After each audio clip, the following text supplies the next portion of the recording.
आखिरकार सभी अटकलों पर विराम लग गया। बीजेपी ने बंगाल की बहुचर्चित सीट डायमंड हार्बर से सस्पेंस खत्म करते हुए यहां पर अभिषेक बनर्जी के खिलाफ अपने उम्मीदवार घोषित कर दिए। अभिषेक के खिलाफ बीजेपी ने अभिजीत दास उर्फ बॉबी को लोकसभा चुनाव में मैदान में उतारा है। इसके साथ ही बीजेपी ने आगामी लोकसभा चुनाव के लिए 42वें और आखिरी उम्मीदवार के नाम की भी घोषणा कर दी। अब सवाल उठ रहा है कि कौन है अभिजीत दास। वैसे तो बंगाल की राजनीति में यह ज्यादा जाना पहचाना नाम नहीं है, लेकिन फिर भी दक्षिण 24 परगना में यह जाना पहचाना नाम है। वो एक समय दक्षिण 24 परगना भाजपा जिला अध्यक्ष थे। ध्यान रहे कि बॉबी ने 2014 में भी अभिषेक के खिलाफ चुनाव लड़ा था, हालांकि वो उस वर्ष जीत से बहुत दूर थे। अभिषेक ने जहां 5 लाख से ज्यादा मतों से जीत हासिल की थी, वहीं बॉबी को 2 लाख से कुछ ज्यादा वोट मिले थे। 2019 में बीजेपी ने उन्हें टिकट नहीं दिया था। बीजेपी ने उनकी जगह नीलांजन रॉय को मैदान में उतारा था। इसके बाद नरेंद्र मोदी अमित शाह की जोड़ी 2024 में फिर से बॉबी पर विश्वास कर रही है। भले ही भाजपा ने लोकसभा चुनाव के लिए शेष सभी सीटों के लिए उम्मीदवार की घोषणा कर दी थी, लेकिन अभिषेक के खिलाफ कौन लड़ेगा इसकी घोषणा नहीं हुई थी।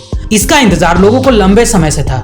कई नाम इसमें आगे चल रहे थे, जिसमें बताया जा रहा था कि कभी कांग्रेस से बीजेपी में आए कौस्तुभ बागची को भी उतारा जा सकता है, और इसकी भी चर्चा थी, लेकिन उनको मैदान में नहीं उतारा गया। पार्टी सूत्रों के मुताबिक संघ परिवार के साथ साथ बीजेपी के प्रदेश अध्यक्ष सुकांतो मजूमदार ने भी बॉबी को मैदान में उतारने की मांग की थी, लेकिन पार्टी के कुछ लोग चाहते थे कि डायमंड हार्बर में पार्टी का उम्मीदवार बाहर से कोई हेवियट आए।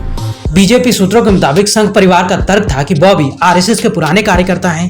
उन्होंने अलग अलग समय पर बीजेपी और संघ परिवार के विभिन्न दायित्वों का निर्वहन किया है। वो डायमंड हार्बर की राजनीति से करीब से जुड़े हुए हैं, इसलिए अगर कोई अभिषेक बनर्जी से लड़ सकता है तो वो ही लड़ सकते हैं। भाजपा के एक अन्य वर्ग ने तर्क दिया था कि तृणमूल के बड़े नेता अभिषेक से मुकाबला करना आसान नहीं होगा, इसलिए उम्मीदवार ऐसा होना चाहिए जिसके नाम से बीजेपी का वोट बैंक भर जाए। संघ परिवार की मांगों को केंद्र के नेताओं ने मान लिया और इसके बाद मंगलवार को बीजेपी ने डायमंड हार्बर के उम्मीदवार के तौर पर बॉबी के नाम की घोषणा कर दी।